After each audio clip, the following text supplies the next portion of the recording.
Students, veterinary pathology की इस class में हम पढ़ेंगे फीवर के बारे में। फीवर क्या है? तो देखिए, फीवर को समझने से पहले हमें हाइपरथर्मिया को समझना होगा। हाइपरथर्मिया अगर वातावरण की वजह से शरीर का तापमान बढ़ता है तो उसे हम हाइपरथर्मिया कहते हैं। वातावरणीय तापमान की वजह से, जैसे गर्मियों में वातावरण की हीट या टेम्परेचर ज़्यादा होता है जिसके कारण शरीर गर्म हो जाता है। शरीर का केंद्रीय तापमान, जिसको हम आंतरिक तापमान भी कह सकते हैं, वो बढ़ जाता है। कभी भी शरीर के पेरिफेरल एरिया से लिया गया टेम्परेचर उसका केंद्रीय तापमान नहीं होता। टेम्परेचर लेने के लिए पशुओं में रेक्टल टेम्परेचर लिया जाता है मेनली, जो लगभग बॉडी के सेंट्रल टेम्परेचर के इक्वल होता है।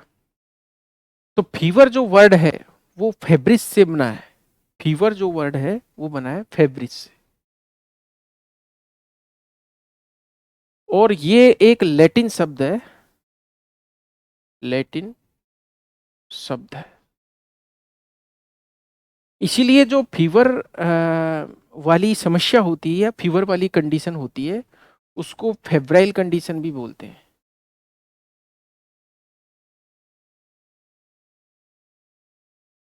और फीवर को उत्पन्न करने वाले जो कारक होते हैं उनको पायरोजन कहते हैं। तो पायरोजन क्या होते हैं? बुखार उत्पन्न करने वाले कारक। अब यहां पर पायरो वर्ड क्यों आया? क्योंकि बुखार को या फीवर को पायरेक्सिया भी कहते हैं। दोनों में बहुत ही माइनर डिफरेंस है, बहुत ही सूक्ष्म अंतर है। तो पायरेक्सिया भी शरीर का, पायरेक्सिया को भी क्या कहते हैं? बुखार या शरीर का असामान्य बढ़ा हुआ तापमान। पायरेक्सिया का उपयोग मेनली जो इन्फेक्शियस डिजीज है उनमें किया जाता है। संक्रामक रोगों में यदि टेम्परेचर बढ़ता है तो उस जगह पर यहाँ पायरेक्सिया वर्ड का उपयोग किया जाता है। वातावरणीय तापमान के कारण,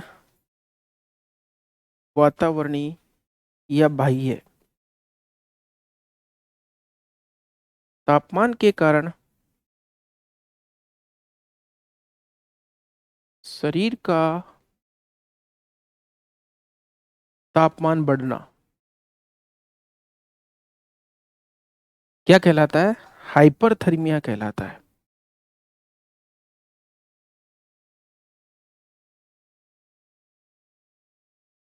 हाइपरथर्मिया कहलाता है। तो हाइपरथर्मिया की क्या डेफिनेशन होगी? बाह्य तापमान या वातावरणीय तापमान के कारण शरीर का तापमान बढ़ना।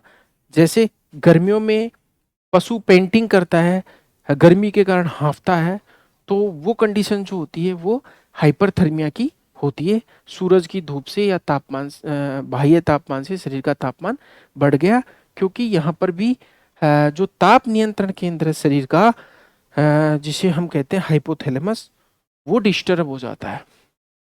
तो शरीर का ताप नियंत्रण केंद्र कौन सा होता है? हाइपोथैलेमस।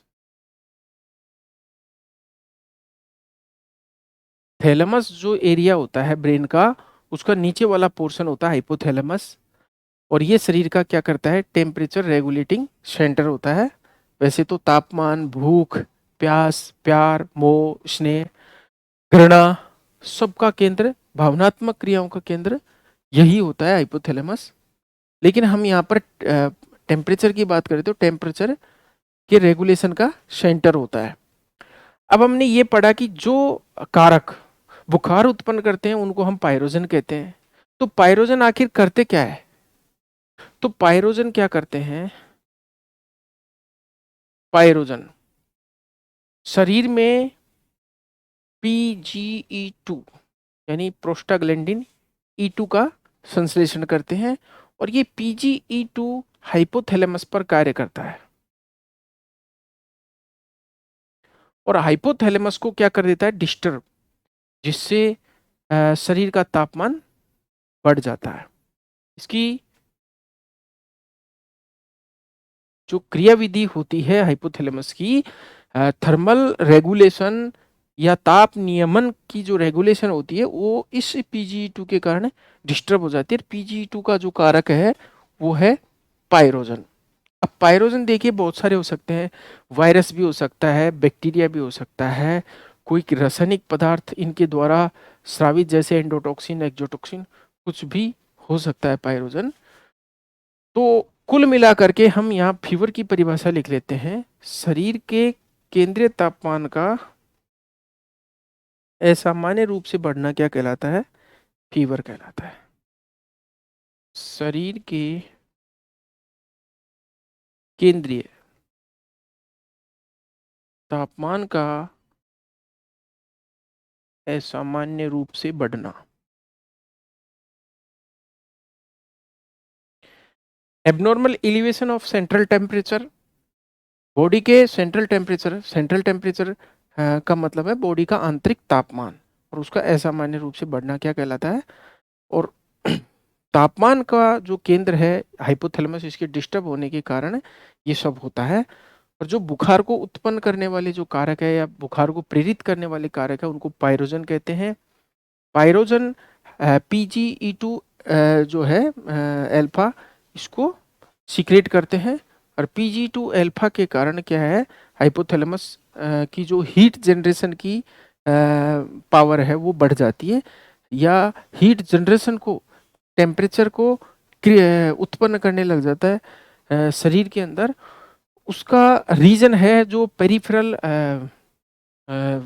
वैसो कंस्ट्रिक्शन होता है, दूरस्थ भागों में जो रक्त वाहिनियां हैं उनमें वैसो कंस्ट्रिक्शन होता है, यानी रक्त वाहिनियां संकुचित होती है, जिससे बॉडी का हीट लॉस कम हो जाता है और शिवरिंग की क्रिया उत्पन्न होती है। शिवरिंग यानी कपकपी। अब कपकपी में मसल्स है जो वर्क करेंगी तो थर्मोजेनेसिस होएगा, यानी तापमान बनेगा बॉडी के अंदर। मसल्स वर्क करती हैं तो हीट प्रोड्यूस होती है और हीट उत्पन्न होएगी तो उससे क्या हो जाएगा, बुखार उत्पन्न हो जाएगा।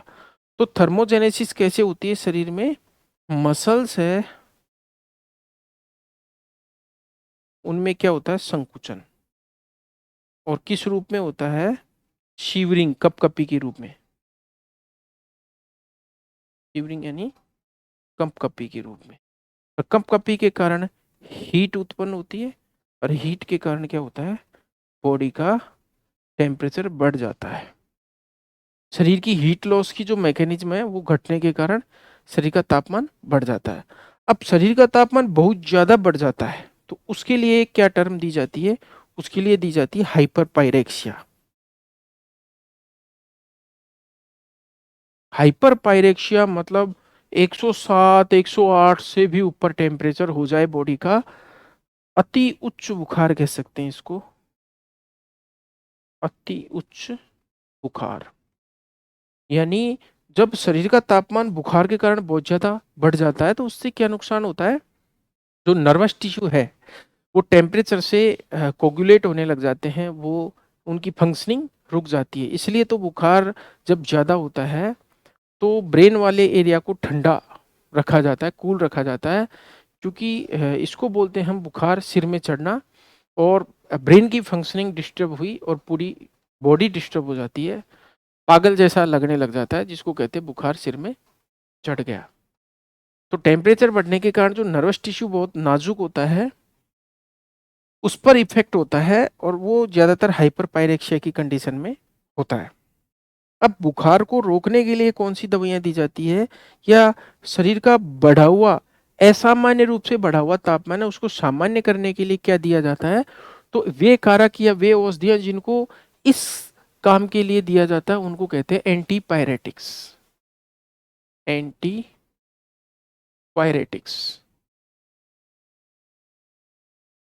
यानी वे औषधियां जो बुखार से छुटकारा दिलाती हैं या असामान्य रूप से बढ़े हुए तापमान को सामान्य करती हैं। तो एंटीपायरेटिक्स बुखार को रोकती हैं। जैसे एग्जाम्पल किया गया है इसके, सबसे मोस्ट कॉमन एग्जाम्पल है पैरासीटामोल, जिसको एसिटामिनोफेन भी कहते हैं। एसिटामिनोफेन भी कहते हैं। बाकी आइबुप्रोफेन भी है। बहुत सारी औषधियां हैं। जितनी जो एनएसएआईडी होती हैं, non steroidal anti inflammatory drugs, इनके वही 3 इफेक्ट होते हैं, दर्द पर, सूजन पर और बुखार पर। तीनों पर प्रभाव होते हैं। लेकिन जो पैरासीटामोल का फीवर वाला जो इफेक्ट है वो बहुत ज़्यादा है, यानी फीवर को रिलीव करने के लिए क्या दी जाती है, पैरासीटामोल। बाकी हल्के हल्के ये भी इफेक्ट है। तो non steroidal anti inflammatory drugs हैं, वो मेनली दी जाती हैं बुखार को रोकने के लिए। अब हम बात कर लेते हैं क्या क्या होता है, क्या क्या फंक्शनिंग में क्या क्या डिफरेंसेस आते हैं, या बॉडी में बुखार के कारण क्या क्या चेंजेस आ जाते हैं। तो बॉडी के अंदर क्या क्या चेंजेस आते हैं वो हम पढ़ लेते हैं।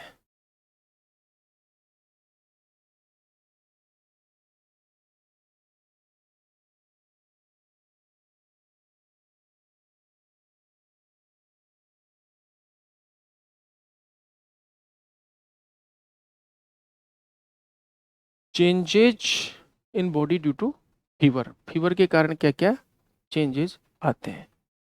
देखिए क्या क्या चेंजेस आते हैं। सबसे पहले बात हम करें, टेम्परेचर बढ़ जाता है। क्या बढ़ जाता है, टेम्परेचर बढ़ जाता है। टेम्परेचर बढ़ जाता है, ऊपर की तरफ जो निशान है उसका मतलब है बढ़ना, इंक्रीज। और पल्स रेट यानी नाड़ी दर, नाड़ी दर बढ़ जाती है।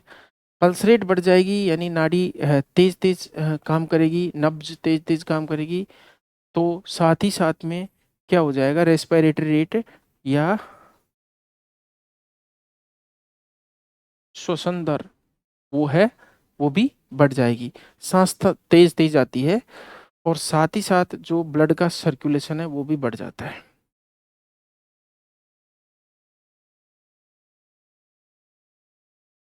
जब पल्स रेट बढ़ती है, सांस बढ़ रहा है, एक तरह से सारी चीजें बढ़ रही हैं। इसका मतलब कुल मिलाकर के बॉडी की जो मेटाबॉलिक रेट है वो भी बढ़ गई। बॉडी का मेटाबॉलिक रेट बढ़ गई, यानी उपापचयी दर जिसको हम बोलते हैं हिंदी में, वो बढ़ जाती है। मेटाबॉलिक रेट बढ़ जाती है। और साथ ही साथ भूख की कमी हो जाती है, यानी और लक्षण हम लिख लेते हैं, एनोरेक्सिया। एनोरेक्सिया मतलब प्रॉपर रूप से भूख नहीं लग पाती, क्योंकि जो भूख का केंद्र भी हाइपोथैलेमस है, वही डिस्टर्ब पड़ा है। तो भूख कहाँ से लगेगी बुखार में, तो भूख की कमी हो जाती है। नोजिया भी होता है। नोजिया मतलब उल्टी जैसा मन करना या उल्टी की तरह इच्छा होना। वैसे अपने रूमिनेंट्स उल्टी नहीं करते, लेकिन जो नॉन रूमिनेंट्स हैं उनमें, जैसे डॉग है, कैट है, इनमें फीवर होता है तो वोमिटिंग हो सकती है, यानी नोजिया जैसी स्थिति आती है। अगर नोजिया ज़्यादा हो गया तो इसके कारण क्या आ सकती है, वोमिटिंग आ सकती है, यानी उल्टी आ सकती है, जो कि ब्रेन के सीटीजेड जो एरिया होता है दिमाग में, उसके द्वारा वो उल्टी का केंद्र होता है, कीमो रिसेप्टर ट्रिगर जोन। इसका जो सेंटर होता है सीटीजेड, सीटीजेड ब्रेन में सेंटर होता है जो कि उल्टी का केंद्र होता है। साथ ही साथ कॉन्स्टिपेशन हो जाती है, यानी कब्ज जैसी स्थिति उत्पन्न हो जाती है। जब गर्मी बढ़ती है शरीर की तो प्यास, प्यास जिसको हम थ्रस्ट बोलते हैं, तो प्यास भी बढ़ जाती है, कॉन्स्टिपेशन हो जाती है। प्यास क्यों बढ़ती है, क्योंकि डिहाइड्रेशन हो गया बॉडी का। यानी जब शरीर का तापमान बढ़ा तो शरीर का क्या हुआ, निर्जलीकरण, यानी पानी की कमी हो गई, वाष्प के रूप में पानी उड़ गया शरीर का। तो साथ ही साथ क्या है, उससे प्यास लग जाती है, यानी अब जब तापमान बढ़ जाता है तो पसीना भी आता है, स्वेटनिंग भी होती है, यानी पसीना बाहर आता है। फीवर के कारण फीवर में एपिसोड्स आते हैं, यानी जब शरीर का तापमान कम हो जाता है तो शिवरिंग होती है। शिवरिंग के बाद में फिर से तापमान बढ़ता है। तापमान बढ़ने के कारण जो मेटाबॉलिक रेट है वो बढ़ी, मेटाबॉलिक रेट के कारण इतनी सारी चीजें बढ़ी।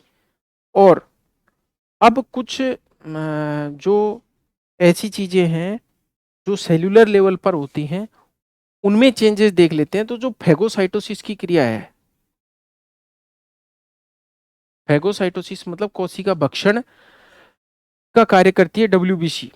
डब्ल्यूबीसी में मोनोसाइट है और न्यूट्रोफिल्स हैं। ये जो कणिकाएं होती हैं, डब्ल्यूबीसी होती हैं, ये सूक्ष्म जीवों को खाती हैं। चूंकि हम जानते हैं कि जो बुखार उत्पन्न होने का मुख्य कारण है कोई न कोई संक्रमण, वैसे बुखार के कारण और भी हो सकते हैं, अभी हम पढ़ेंगे। तो जो फेगोसाइटोसिस है, फेगोसाइटोसिस की क्रिया भी बढ़ जाती है, कोशिकाओं के भक्षण करने की क्रिया भी बढ़ जाती है। और न्यूट्रोफिल्स हैं उनकी संख्या, क्योंकि शरीर में कहीं न कहीं संक्रमण हुआ है जिसके कारण न्यूट्रोफिल्स बढ़ जाते हैं। शरीर में जो एंटीबॉडीज है, जो शरीर को संक्रमण से सुरक्षा दिलाती हैं, एंटीबॉडीज, उनकी संख्या, उनकी मात्रा बढ़ जाती है। और ये न्यूट्रोफिल्स और ये सब बढ़ रहे हैं, इसका मतलब जो शरीर में जिस बैक्टीरिया ने या जिस सूक्ष्म जीव ने संक्रमण किया है, सूक्ष्म जीव का मतलब बैक्टीरिया हुआ, प्रोटोजुआ हुआ, वायरस हुआ, उसकी संख्या को ये घटाते हैं। ये सारी चीजें फेगोसाइटोसिस के कारण, न्यूट्रोफिल्स के कारण और एंटीबॉडीज के कारण किसकी संख्या घटी? बैक्टीरिया की संख्या घटती है। तो ये हमने कुछ चेंजेस देखे बॉडी के अंदर कि फेगोसाइटोसिस बढ़ जाएगा, मेटाबॉलिक रेट बढ़ जाएगी, तापमान बढ़ेगा तो श्वसन दर बढ़ेगी, तो नाड़ी दर भी बढ़ेगी, तो ब्लड का सर्कुलेशन भी बढ़ जाएगा, तो प्यास भी बढ़ेगी, तो शरीर से हीट लॉस के साथ साथ वाटर लॉस होएगा, डिहाइड्रेशन होएगा, कॉन्स्टिपेशन होगी। तो ये कुछ लक्षण है, नोजिया जैसी स्थिति आएगी। अब हम इसके कारण पढ़ते हैं कि क्या कारण है फीवर के, क्या कारण है कि भी फीवर होता क्यों है। तो फीवर की इटियोलॉजी कह सकते हैं इसको, या हम तो सीधे ही कारण कहेंगे, कारण कि बुखार के क्या क्या कारण है। तो सबसे पहले बैक्टीरियल टॉक्सिन्स।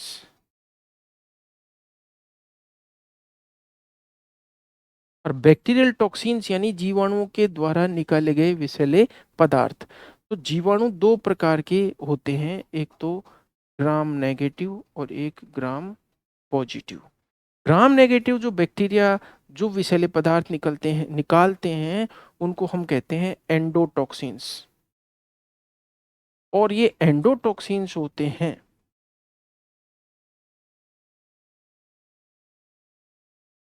ग्राम पॉजिटिव से एक्सोटॉक्सिन्स। तो एंडोटॉक्सिन्स है, ये सबसे ज्यादा पायरोजेनिक इफेक्ट रखते हैं। और इनकी जो सेल वॉल होती है, कोशिका भित्ति होती है, वो भी बहुत ज्यादा पायरोजेनिक होती है,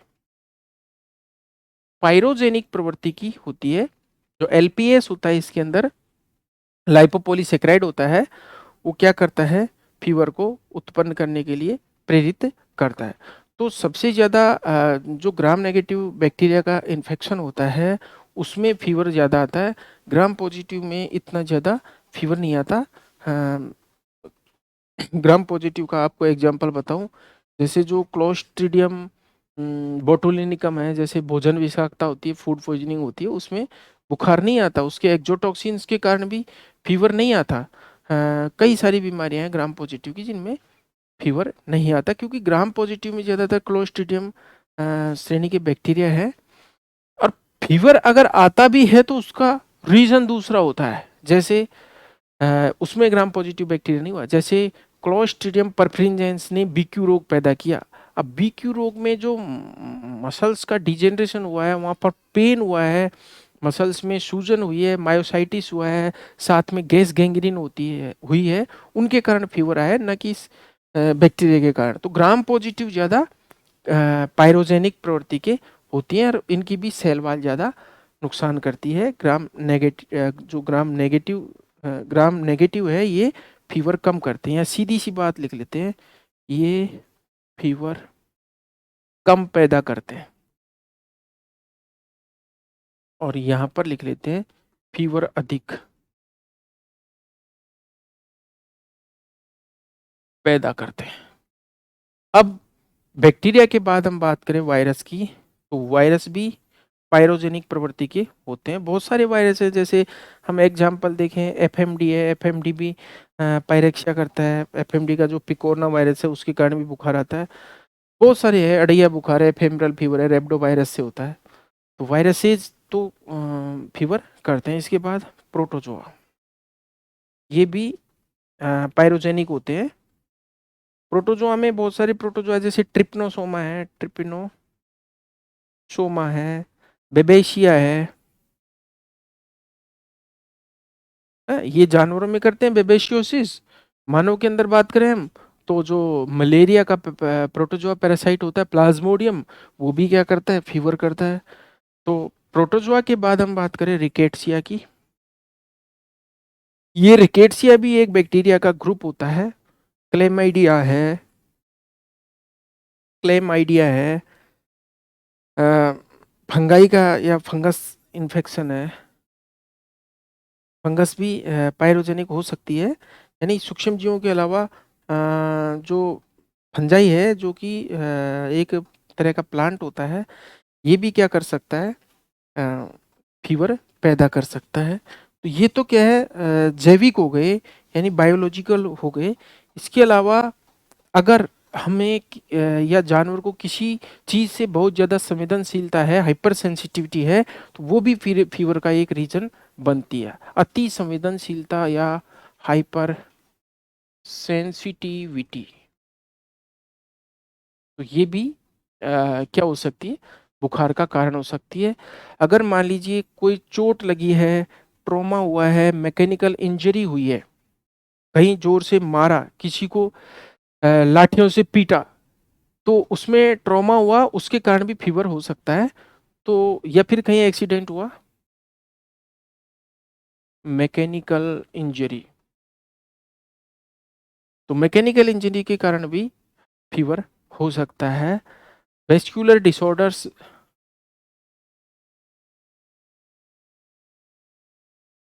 यानी रक्त वाहिनियों में कहीं समस्या है, रक्त वाहिनियों की समस्या के कारण भी फीवर हो सकता है। नियोप्लाज्म, या कोई मेंटल फैक्टर भी हो सकता है, मानसिक कारक भी हो सकता है, बहुत ज्यादा डरना, डराना, अ, या शौक लगना, मेंटल शौक, यानी मानसिक रूप से मेंटल फैक्टर, जिसको हम कंबाइंड में बोल रहे हैं, तो उसके कारण भी फीवर आ सकता है। कोई नियोप्लाज्म का मतलब कैंसर की कोई गांठ हो गई, उसके कारण भी क्या आ सकता है, फीवर आ सकता है। तो ये हमने क्या पढ़े, फीवर के काज, और भी फीवर के बहुत सारे रीजन हो सकते हैं। अब हम पढ़ेंगे टाइप्स क्या क्या है। तो टाइप्स में देखिए, सबसे मोस्ट कॉमन आपसे पूछा जाएगा अंडुलेंट फीवर। वैसे तो फीवर के टाइप्स कई होते हैं, जैसे types of fever.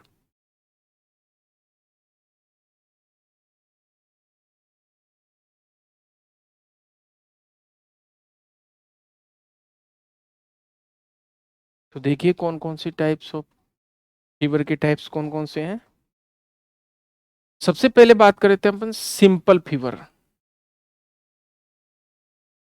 Simple fever, simple का जैसे नाम से पता चल रहा है, बिल्कुल सामान्य बुखार है। सामान्य बुखार का मतलब हुआ कि थोड़ा बहुत टेम्परेचर बढ़ेगा और ये कई दिन तक रहेगा।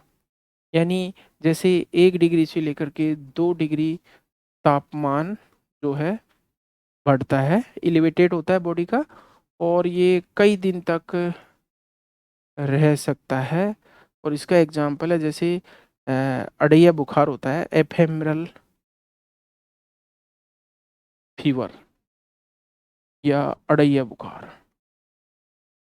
अड़ैया बुखार जो कि 2.5 दिन या 3 दिन का बुखार होता है, रेबडोवायरस से होने वाला है।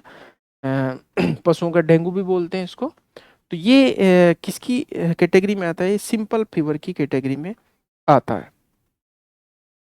दूसरा हम बात करें कंटिन्यूअस फीवर की।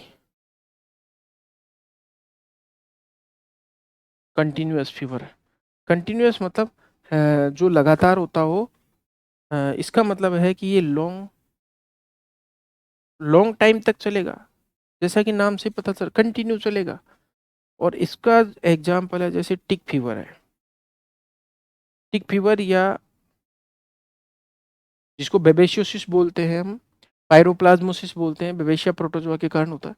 और इसका देखिए ग्राफ कैसा आएगा कंटिन्यूअस फीवर का। जैसे कि टेम्परेचर यहाँ से इस तरह से बढ़ा और ये कंटिन्यूअस रहा, और इस तरह का ग्राफ ये प्लॉट होगा। यानी यहाँ पर तो हम टेम्परेचर मान सकते हैं और यहाँ पर टाइम मान सकते हैं। समय और बुखार या फिर तापमान, बॉडी के तापमान में अगर ग्राफ प्लॉट करते हैं, इस तरह का ग्राफ इसमें आता है कंटिन्यूअस में। कंटिन्यूअस का हमने एग्जांपल भी देख लिया, टिक फीवर है। तीसरा हम पढ़े तो इसको बोलते हैं हम remittent fever. REMITTENT, remittent fever. देखिए एक तो होता है रेमिटेंट और आगे पढ़ेंगे इससे इंटरमिटेंट। अगर फीवर अनियमित अंतराल में हो रहा है, अनियमित अंतराल में अगर बढ़ घट रहा है, तो उससे क्या कहते हैं? Remittent fever. अनियमित अंतराल में,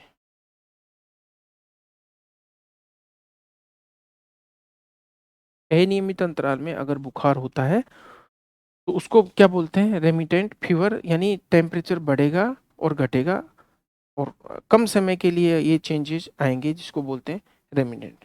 और ये बीमारी जैसे टीबी है या फिर न्यूमोनिया है, उनके अंदर देखने को ये मिलेगा इस तरह का फीवर।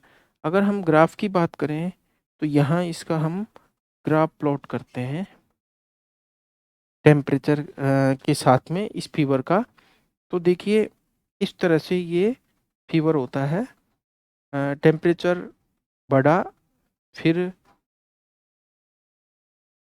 कम हुआ, फिर बढ़ा, फिर कम हुआ। लेकिन जो बढ़ा है वो एक फिक्स रेंज में बढ़ा है, या 1 या 2 डिग्री जो भी है, ये इस तरह से। तो इसको बोलते हैं हम रेमिटेंट फीवर। अगर मान लीजिए टीबी है, न्यूमोनिया है, या फिर सेप्सिस हो गया, बॉडी के अंदर कोई बैक्टीरिया का इन्फेक्शन हो गया, उस कंडीशन में ये इंटर रेमिटेंट फीवर आता है। रेमिटेंट के बाद हम बात करते हैं इंटरमिटेंट, चौथा टाइप फीवर का है।